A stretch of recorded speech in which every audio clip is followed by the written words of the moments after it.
have you received Aquila Palace and syempre ang ating kaibigan for the Miss International Queen Philippines. At congratulations po sa inyo dahil very successful ang event na ito. Maraming salamat po. Hindi po magiging successful kundi dahil sa mga support ninyo, of course. So yun po yung nagpapalakas sa akin. Kaya po mas mapapaganda pa natin yung MIQ Philippines. And sir, what is the quality of the Miss International Queen of Philippines 2025 that you are very much looking? Actually, number one, yung loyal sa organization, of course. And then talagang kayang i-represent yung Philippines natin. Talagang gagawin niya yung duties and responsibilities niya as a queen. And stay humble. Yun yung hinahanap ko for this year. I haven't seen any pageant na nag-free admission. Bakit po ang tanong ng karamihan? This is a pageant but it's still a business. But grabe ang paghanga ng lahat na you're putting your cards na libre ang lahat. Bakit? Siguro gusto ko magkaroon tayo ng history na kung magkaroon man tayo ng free ticket sa SMO Arena, tayo yung kaunahan. So para talagang mas mapansin tayo, siguro it's about time na makita nila kung ano yung meron sa Miss International Queen Philippines, lalo na sa LGBT community na meron tayo ngayon, na talagang nagtutulungan para sa ikakaganda ng lahat. What are we gonna be expecting?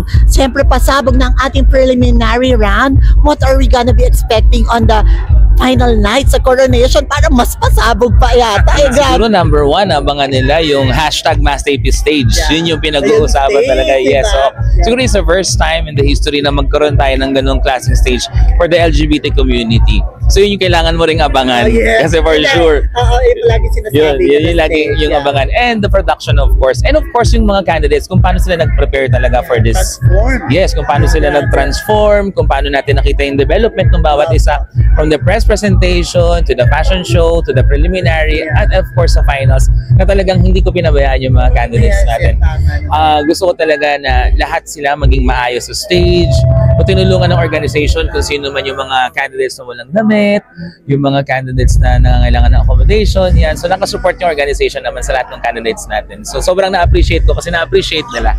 Lastly, what is your message to all your followers and fans out there of the Miss International Queen Philippines 2025 na inaabangan? Marami really did well sa pageant na ito. What's your message to all mga nag-iintay at spectators and followers out there? Good, support one another, that's one thing.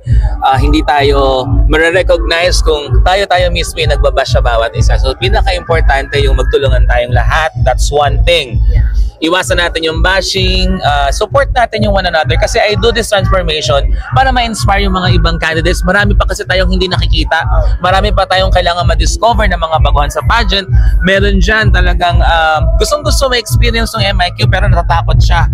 So kung gusto ko ngayon for this year is yung confidence ng lahat ng mga trans community natin, regardless kung bata ka, kung hindi ka professional, is ma-encourage namin sumali sa Miss International Queen Philippines kasi ang MIQ Philippines is para sa lahat. Hindi lang siya para sa mga trans na magaganda na laging na pageant, para sa lahat. Kaya nga po, kinompose ko yung kantang na yan, yung team song ng MIQ na pantay-pantay ang title kasi para sa akin, walang discrimination. So everything po is talagang welcome sa MIQ Philippines. And speaking of Trans Pinay, for giving us a very good platform, a very good heart, and especially a very good foundation for each and everyone. Thank you so much, Sir Tay. And we will be waiting for more pasabogs of you. Yes, not only the Miss Universe Philippines, also by ating Miss International. Yes, thank you so much, Maraming sir. Salamat po, and thank you for supporting Miss International Queen Philippines, Ma'am Tenten. So lagi po kayo nakasupport.